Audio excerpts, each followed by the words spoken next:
Those of you who have the Case for Mars, the Mars or Bust buttons on, those came from my organization. I used to be the manager of the Mars program here at JSC. And so I've been retired now for about 10 years. So I'm going to try to give you a little bit of history and try to break down this notion that permeates all of the entire world now, that we cannot afford to go to Mars. Nothing could be farther from the truth, and Bob Zubrin talked about this morning. Let's see, how do I change charts? So the purpose that I'm here for is to debunk this common knowledge, this conventional wisdom that we cannot afford to do a Mars mission. And this permeates everywhere. I mean, it's in the Congress, it's in, we have people that will, as I'll say on this next chart, we have people who are, if I can figure out how to do it, who are not our friends, strange as it may seem. There are a lot of people around who don't want us to do this. And most of them are people who think we're going to be taking money out of their mouths. So, for example, the scientists, we have a prominent scientist on our campus. I'm a volunteer at the University of Texas. And he goes around the country telling people that it'll cost $1 trillion to send a human to Mars. And so it's out there, and we've got to do something about it, and that's why I'm here. Let's see. Go back. Back one. Okay. All I'm saying here is that all the data I'm going to show you today is pretty much NASA data with one exception. And the reason for that is threefold. One, I'm a NASA guy, and so I have access to some of the data. But number two, we've been doing Mars mission studies since 1962. And we've gotten pretty good at it. And number three, we've been doing cost analysis for the last 20 years, and for Mars missions, and we've gotten pretty good at that too. So I think what we're going to show you is pretty good stuff. But I won't dwell on this because several people have already talked about this today, but just to put it in perspective, the NASA budget peaked at 19% of non-discretionary non-DoD discretionary funding, that last line on the chart. The rest of the stuff you know about, the $43 billion in today's dollars. Today, we're only 2.4% of the non-DoD discretionary budget. And so, as far as our share goes, NASA is only 1/8 of where they were at the peak of the Apollo program. A lot of you know that already. Okay, did I just skip a chart? Yeah. Here it is graphically. I'll explain the orange arrow. The orange arrow is the point in time where Mars missions died officially as a national policy for the first time. That was when the Nixon doctrine, space doctrine, was announced in March of 1970. We were expecting the budget to maybe level off at that point in time as a percentage, but no, it has continued to go down. And here it is, as the more meaningful number is this, the non-discretionary budget, peaking up here at about 19% of the total, and now in today's dollars we're down on 2 or 3%. So, but there's another side of this. According to the sources I have, and maybe you all have better sources than I do, but it looks like to me that the civil space budgets of the world, taking every country in the world and adding them up, it comes out to be about $42 billion in current dollars, kind of current dollars. As the data that I have was from 2012 to 2013. We're 42.5% of the total. NASA is. Hello. 42.5% of all the money that's being spent in the world. So if that's not enough money to do stuff with, they shouldn't be in business. So the issue's not money, but it's how the money is spent and the will, as Bob Zimmerman was talking this morning. We did our first mission study in 1962 at the Johnson Space Center Mars mission study. The presumption was at that time that a Mars mission would come immediately after the lunar mission. And why was that true? Why do we believe that? Well, President Kennedy said so. You know, in his speech, his famous speech at Rice University, he said so. Number two, we still have with us, very much with us, Werner von Braun. And he was kind of the guy, the visionary that kind of kicked off all this.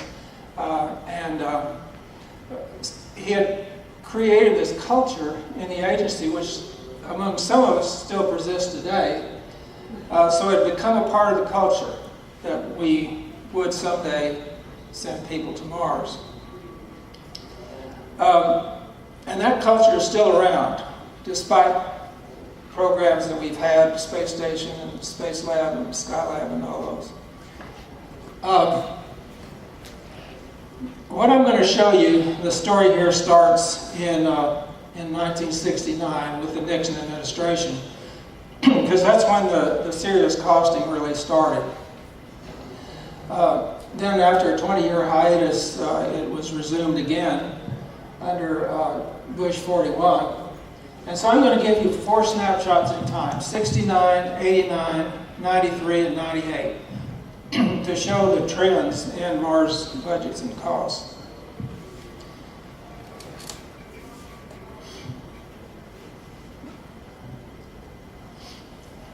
Richard Nixon came to office before we had gone to the moon. It was imminent. Everybody knew it was imminent. And so the question was throughout NASA, throughout the country was, what's NASA going to do as an encore? We were assuming it was going to be Mars.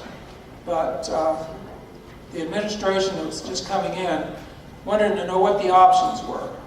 They didn't want to automatically endorse anything. So President Nixon set up this thing that was called the Space Task Group, chaired by the Vice President, who was Spiro Agnew, who had an ill-fated tenure. And they brought back 5 options. They brought back this upper bound option, which was what everybody in NASA wanted to do, which was keep going with the moon program type of commitment, with really no cost constraints on it. Then they had what they called option 1, which was put people on Mars by 86 and did a shuttle and space station in the meantime. Then options 2 and 3 had the space shuttle and station operational by 77, and Mars was pushed out. Then there was another option, which I believe, and Jim, you probably remember what that 4th option, it was actually option. There are 5 options, but one of them didn't have a number for some reason. I think that last option was we stayed with Earth orbit, and that we didn't go beyond Earth orbit. Well, I'm not sure about that. So in February of 70, the OMB came back with a budget of $3.5 billion in then-year dollars, and offered 5% escalation, and we were running much higher escalation at that time. In March of 70, the President's Science Advisory Council came in, and that was chaired by a guy named Dr. Lee Dubridge. And they recommended against doing a Mars mission. They endorsed the shuttle, but recommended against a Mars mission. And then on March the 7th, Nixon made his announcement that basically said he endorsed the space shuttle as the next program, but did not endorse a Mars program. Specifically, he said that. Here it is graphically. One more chart here. He also said that national priorities had changed in the intervening years since we started the moon program, and we no longer had to give NASA the commitment. Excuse my voice, what's wrong with it? We no longer had to give NASA the preference nationally that we had been, and it had to take its place in the national priorities, and you all know what was going on in the 60s. So that became known as the Nixon Space Doctrine, and later, even in 1973, they even lowered the budget another amount. Now here's the way it played out graphically. You can see the historical, I don't have my pointer here. Is there a pointer up here somewhere? You can see, I'm going to have to lay this down. This is all history here, and then here's the Nixon Space Doctrine here, and then here's where we wound up down here. So there was a difference here, a considerable difference. We were assuming that that top curve for our planning purposes, and so it was quite a shock to us when they shut us down. So after Space Station and Space Shuttle were well underway, shuttle development was pretty well over. We had a new president coming in, and this is on the 20th anniversary of the lunar landing, and a lot of you remember this. George Bush, 41, stood in the National Air and Space Museum and made a speech. And in that speech, he said,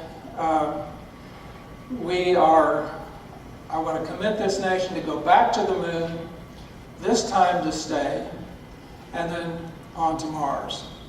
And so he asked, Jim, thank you so much.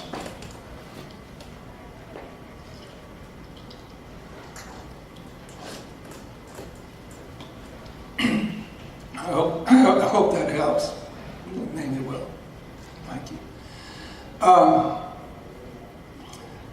So he asked the NASA administrator, who was Admiral Dick Truly at the time, to do this thing, to do a 90-day study, get back with him in 90 days and bring him alternatives. And so, again, they wanted to look at both Moon and Mars, not one or the other, not like the previous studies where you did the Moon or Mars.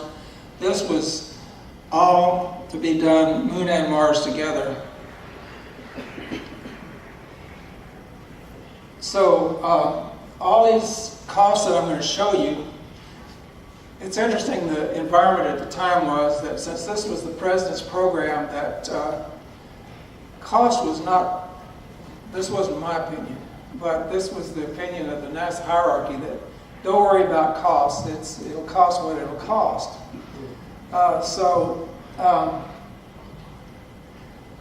We didn't want to fight the battles with the rest of NASA. NASA said, okay, you guys, you can go on and go to Mars if you want to, but just don't take any money from the rest of NASA. So we only had 90 days to do this, so we didn't want to get into these internecine battles with the other offices in NASA. And so we said, okay, well, we'll just flatten out the NASA budget and we'll add everything on top of that. And that was mistake number one.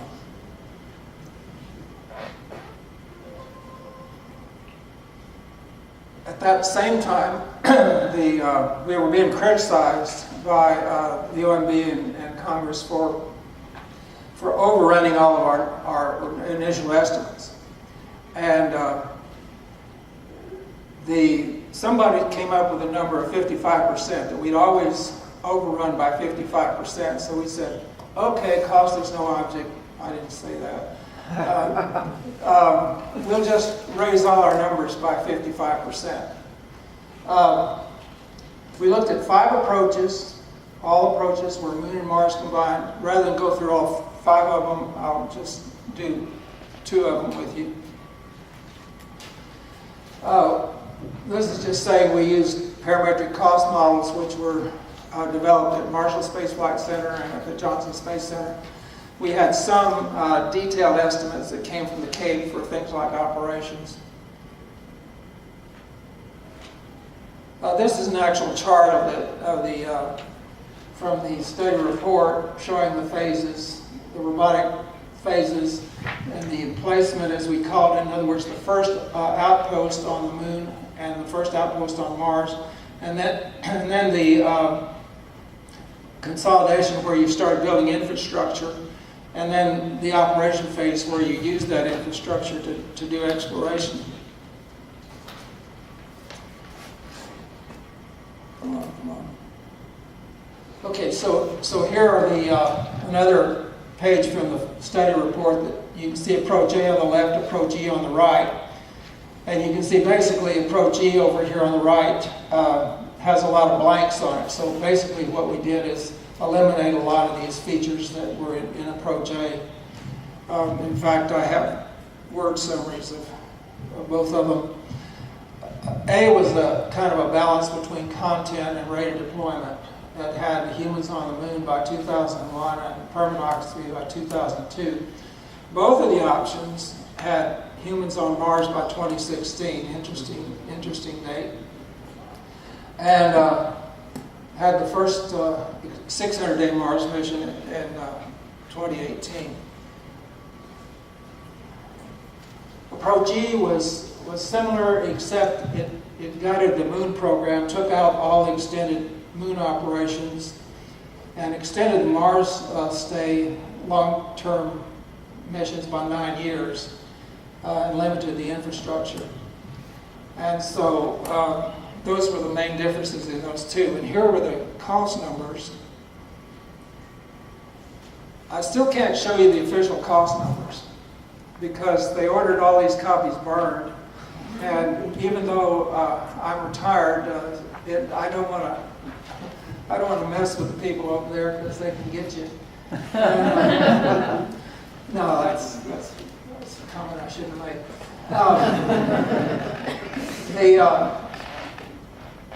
The only number on this chart that people really remembered is this lower right-hand number, which was the $500 billion in 1991 dollars. And when the Congress saw that, well, let me go through the numbers. As you can see, the initial capability numbers are basically the same. They are the same. Well, they weren't exactly the same. These are my recollection of the numbers, okay?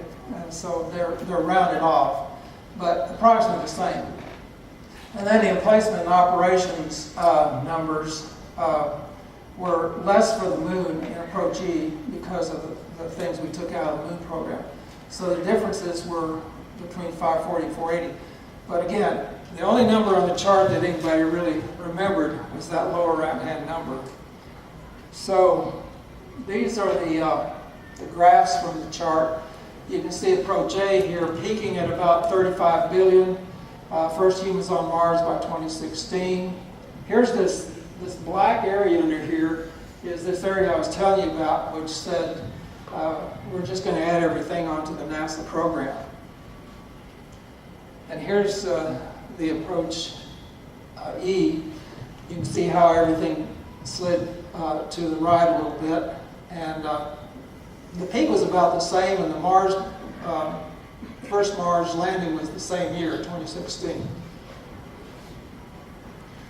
So peaks of $35 billion were more than people wanted to see.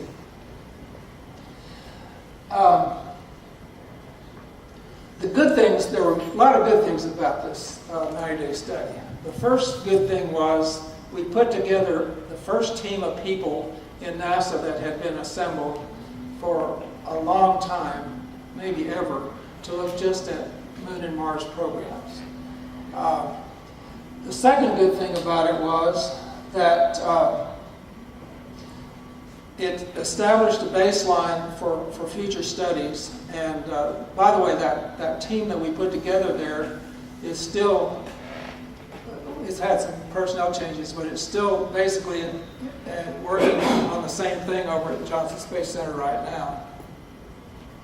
Costs were conservatively high, as I explained, and it was extremely ambitious. So when it got to Congress, they said it's DOA, burn the charts, and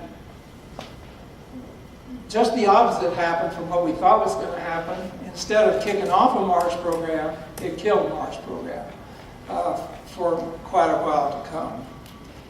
And so this is the second time that in history that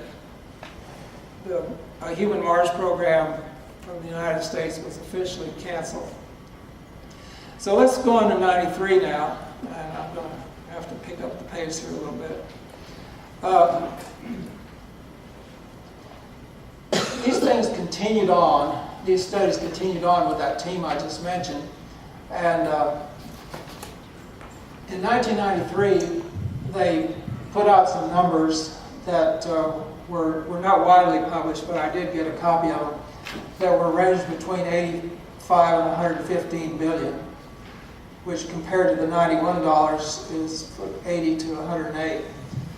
So that's about a third to a half less than the numbers in the 90-day study. Did it not come up? So why were they so much less? Well, for one thing, it was Mars only, and we didn't do the 20 years of operations that were called for in the 90-day study. We were just concentrating on the first Mars mission, and all the numbers I'll show you from here on are essentially 2 unmanned missions to in place infrastructure, and then 1 human mission and back to the Earth. So it's apples and apples from here on with those three missions. I won't bother with that chart. So a few years later, 97 and 98, we started doing these design reference missions, which people have alluded to today. In July 97, we put out a design reference mission, which is that's the document that was in. We did not. The bugaboo of the 90-day study cost is still around in NASA. It says you can't put out numbers because it'll get you murdered. So we always said in the official documentation was, hey, these numbers are an order of magnitude less than what we had in the 90-day study. We said it was probably still too high, but it called for some revolutionary changes in how we manage programs, and I was a strong advocate for that. And then make everything international from the outset. That's what they said.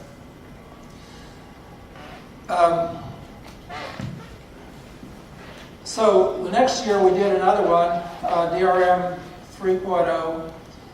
They're up to 5.0 now, as you'll recall from this morning, where they did some refined mission approaches. They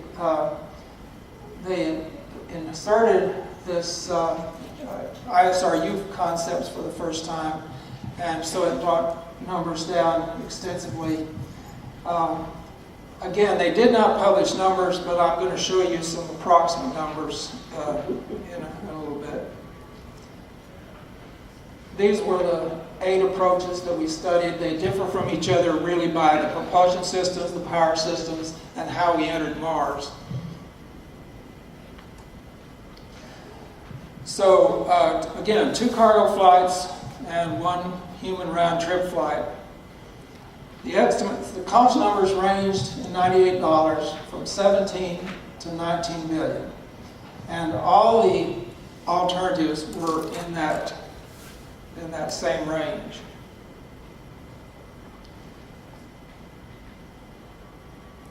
I'm not going to talk to that. So here it is. Time for me to kind of wind this up.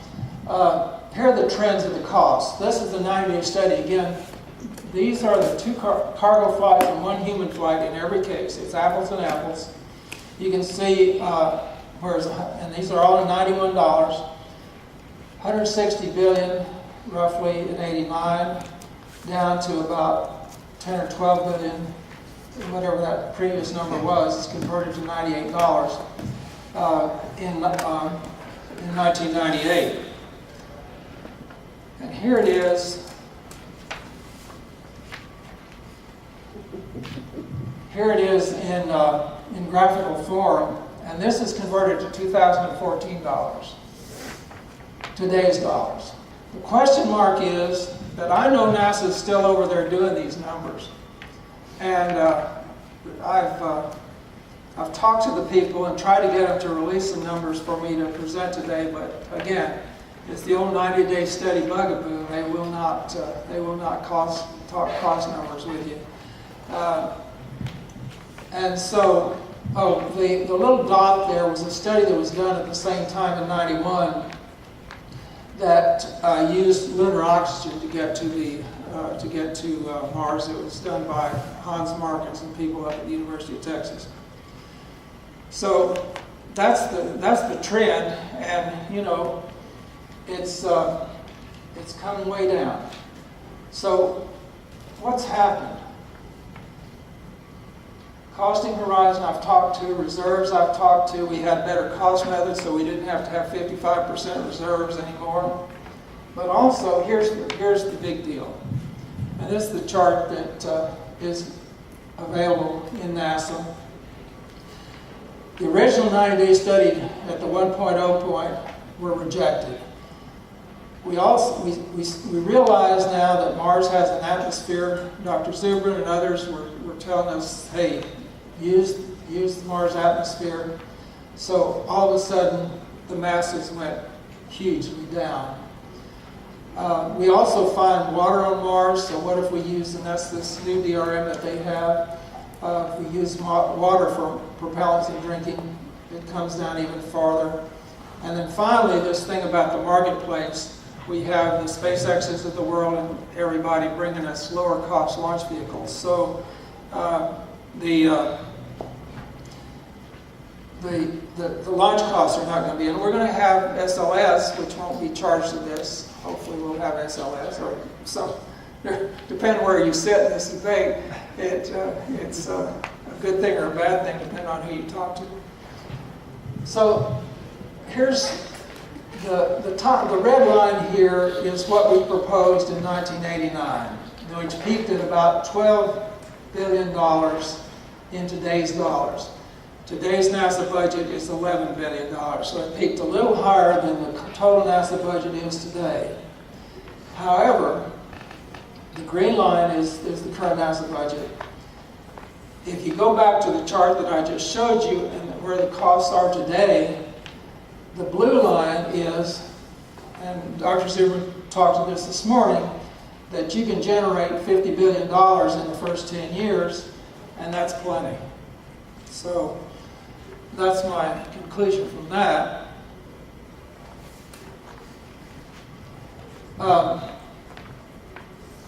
I think costs are still going to keep coming down as technologies get better and international cooperation comes in and picks up part of the burden.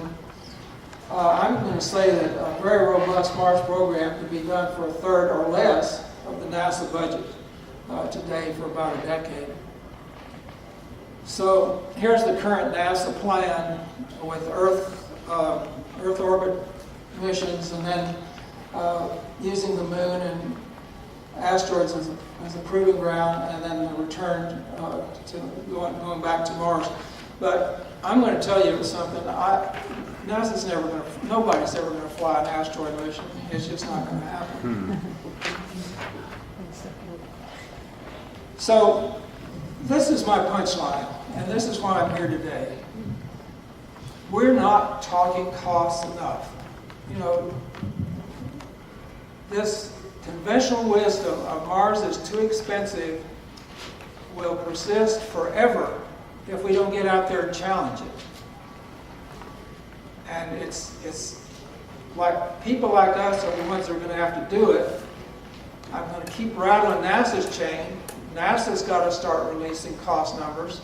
And okay, so they're debatable, but let's have the debate. let's get the cost numbers out there, let's have that debate, and sooner or later we'll come to some agreement. Either we're too low or they're too high. And let's get this behind us. I'm running out of time, but do you have any questions? In the mid-90s, we had an ISDC in Washington. Have what? In the mid-90s, we had an NSS convention in Washington.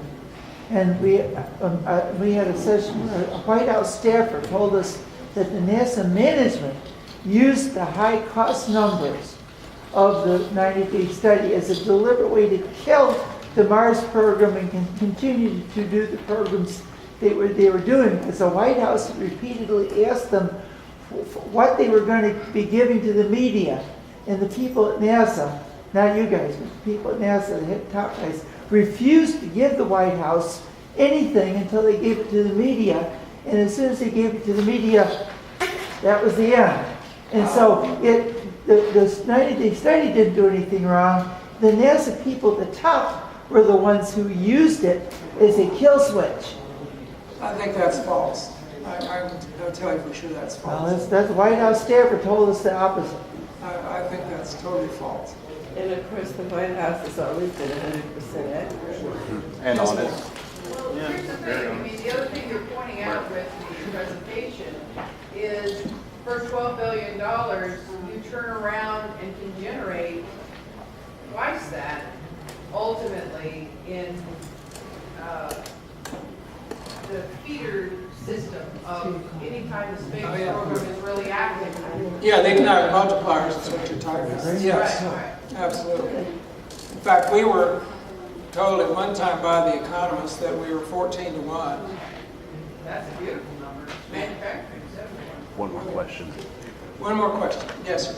Earlier in your slideshow, you had a bunch of figures showing what percentage of total world spending on space NASA, ESA, and Russia was. Was that taking into consideration the recent $52 billion that Russia is putting into their No, program? no, it does not.